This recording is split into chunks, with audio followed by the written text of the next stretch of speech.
Excel PU college Guruvayanakere, ಕರ್ನಾಟಕದ number 1 PU college. Admissions open now. ಇಂದು ನಾಮಪತ್ರವನ್ನ ಸಲ್ಲಿಸುತ್ತಾರೆ ಎಸ್ ಮಲ್ಲಿಕಾರ್ಜುನ್ ಪುತ್ರ ಸಮರ್ಥ ಮಲ್ಲಿಕಾರ್ಜುನ್. ದಾವಣಗೆರೆ ದಕ್ಷಿಣ ವಿಧಾನಸಭಾ ಕ್ಷೇತ್ರದ ಉಪಚುನಾವಣೆ ಘೋಷಣೆ ಆಗಿದೆ. ಬಟ್ ಅಧಿಕೃತವಾಗಿ ಟಿಕೆಟ್ ಸಿಗೋದಕ್ಕಿಂತ ಮುಂಚಿತವಾಗಿಯೇ ಸಾಂಪ್ರದಾಯಿಕವಾಗಿ ನಾಮಪತ್ರವನ್ನು ಸಲ್ಲಿಕೆ ಮಾಡ್ತಾ ಇದ್ದಾರೆ ಸಮರ್ಥ. ಬೈ ಎಲೆಕ್ಷನ್ಗೆ ದಾವಣಗೆರೆ ದಕ್ಷಿಣ ವಿಧಾನಸಭಾ ಕ್ಷೇತ್ರದ ಕಾಂಗ್ರೆಸ್ನ ಟಿಕೆಟ್ ಇನ್ನೂ ಘೋಷಣೆ ಆಗಿಲ್ಲ. ಟಿಕೆಟ್ ಅನೌನ್ಸ್ ಆಗೋ ಮೊದಲೇ ಸಮರ್ಥ ಮಲ್ಲಿಕಾರ್ಜುನ್ ಇವತ್ತು ನಾಮಪತ್ರವನ್ನು ಸಲ್ಲಿಸ್ತಾ ಇದ್ದಾರೆ. ಮೊದಲು ಮನೆ ದೇವರು ಎಮ್ಮಿಗನೂರು ಕಲ್ಲೇಶ್ವರನಿಗೆ ಪೂಜೆಯನ್ನು ಸಲ್ಲಿಸ್ತಾರೆ. ಅಲ್ಲಿಂದ ದಾವಣಗೆರೆಯ ಶಕ್ತಿ ದೇವತೆ ದುಗ್ಗಮ್ಮನಿಗೆ ವಿಶೇಷ ಪೂಜೆಯನ್ನು ಸಲ್ಲಿಸ್ತಾರೆ.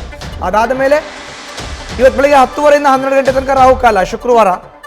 ಸೊ ರಾಹುಕಾಲದ ಬಳಿಕ ಅಧಿಕೃತವಾಗಿ ಅವರು ನಾಮಪತ್ರವನ್ನು ಸಲ್ಲಿಕೆ ಮಾಡ್ತಾರೆ ಕುಟುಂಬ ಸದಸ್ಯರು ಕಾರ್ಯಕರ್ತರ ಜೊತೆಗೆ.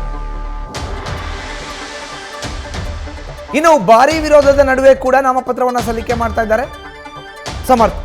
ಹೆಚ್ಚಿನ ಮಾಹಿತಿ ನೀಡಿದರೆ ನಮ್ಮ ಪ್ರತಿನಿಧಿ ಮಹಾದೇವ್ ನೇರ ಸಂಪರ್ಕಕ್ಕೆ ಜಾಯ್ನ್ ಆಗಿದ್ದಾರೆ. ಮಹಾದೇವ್, ಇನ್ನೂ ಟಿಕೆಟೇ ಘೋಷಣೆ ಆಗಿಲ್ಲ, ಸಾಕಷ್ಟು ವಿರೋಧ ಇದೆ ಸಮರ್ಥ ಅಭ್ಯರ್ಥಿ ಆಗೋದಕ್ಕೆ. ಆದರೂ ಕೂಡ ಇವತ್ತು ಅಧಿಕೃತವಾಗಿ ಅಲ್ಲದಿದ್ದರೂ ಸಾಂಪ್ರದಾಯಿಕವಾಗಿ ಸಾಂಕೇತಿಕವಾಗಿ ನಾಮಪತ್ರ ಸಲ್ಲಿಕೆ ಮಾಡ್ತಾ ಇದ್ದಾರೆ. ಮಾಹಿತಿಯನ್ನು ಹಂಚ್ಕೊಳ್ಳೋದಾದ್ರೆ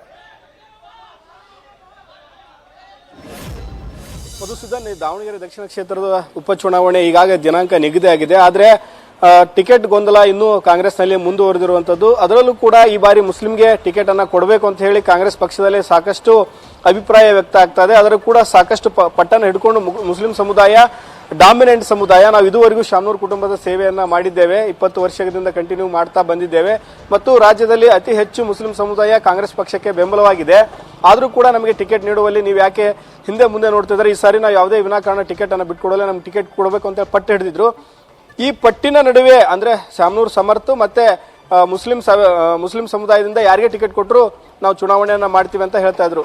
ಆದ್ರೆ ಈಗ ಅಧಿಕೃತವಾಗಿ ಈ ವಿಚಾರಗಳು ಇನ್ನೂ ಟಿಕೆಟ್ ಕೂಡ ಅನೌನ್ಸ್ ಆಗಿಲ್ಲ. ಚರ್ಚೆ ಆಗ್ತದೆ, ಹೈಕಮಾಂಡ್ ಮಟ್ಟದಲ್ಲಿ ಕೂಡ ಚರ್ಚೆ ಆಗ್ತದೆ. ರಾಜ್ಯ ನಾಯಕರು ಕೂಡ ಈ ಬಗ್ಗೆ ವರದಿಯನ್ನು ತೆಗೆದುಕೊಂಡು ಅವರು ಅಂತಿಮವಾಗಿ ಹೆಸರನ್ನ ಕೂಡ ಅನೌನ್ಸ್ ಅನ್ನ ಮಾಡಬೇಕಾಗಿದೆ. ಆದ್ರೆ ಇದೇ ಹೊತ್ತಲ್ಲೇ ಇನ್ನೂ ಇದು ಅವ್ರು ಯಾವುದೇ ರೀತಿಯಾದಂಥ ಟಿಕೆಟ್ ಅನ್ನ ಅನೌನ್ಸ್ ಮಾಡಿಲ್ಲ. ಟಿಕೆಟ್ ಅನೌನ್ಸ್ ಮಾಡುವ ಮೊದಲೇ ಈಗಾಗಲೇ ಅವರು ಹೋಗಿ ನಾಮಪತ್ರವನ್ನ ಸಲ್ಲಿಕೆಯನ್ನ ಮಾಡ್ತಾ ಇದ್ದಾರೆ ಸಮರ್ಥ ಅವರು. ಈಗ ಒಂದು ಪಕ್ಷೇತರವಾಗಿ ಅವರು ನಾಮಪತ್ರವನ್ನ ಸಲ್ಲಿಸ್ತಾರೆ, ಮತ್ತೊಂದು ಕಾಂಗ್ರೆಸ್ ಪಕ್ಷದಿಂದ ಒಂದು ನಾಮಪತ್ರವನ್ನ ಸಲ್ಲಿಸ್ತಾರೆ. ಅಂದ್ರೆ ನಾಮಪತ್ರವನ್ನ ಯಾವಾಗ ಅವನ ಪ್ರಕ್ರಿಯೆ ಯಾವುದು ಕ್ರಮಬದ್ಧವಾಗಿದೆ ಅಲ್ಲ ಅಂತ ಅವನ ಪರಿಶೀಲನೆ ಮಾಡ್ತಾರೆ. ಪರಿಶೀಲನೆ ಸಮಯದ ಒಳಗೆ ಮತ್ತೆ ಅವರು ಬಿ ಫಾರ್ಮ್ ಅನ್ನ ಕೊಡುವಂತ ಕೆಲಸವನ್ನ ಮಾಡಬೇಕು. ಅದಕ್ಕೆ ಈಗಾಗಲೇ ಅವರು ಇವತ್ತು ಒಳ್ಳೆ ದಿನ, ಶುಭ ದಿನ ಇದೆ ಅನ್ನೋ ಕಾರಣಕ್ಕೆ ಇವತ್ತೇ ಅವರು ಸಾಂಕೇತಿಕವಾಗಿ ನಾಮಪತ್ರವನ್ನ ಸಲ್ಲಿಸ್ತಾರೆ. ಒಂದು ಪಕ್ಷೇತರ ಹಾಕ್ತಾರೆ, ಮತ್ತೊಂದು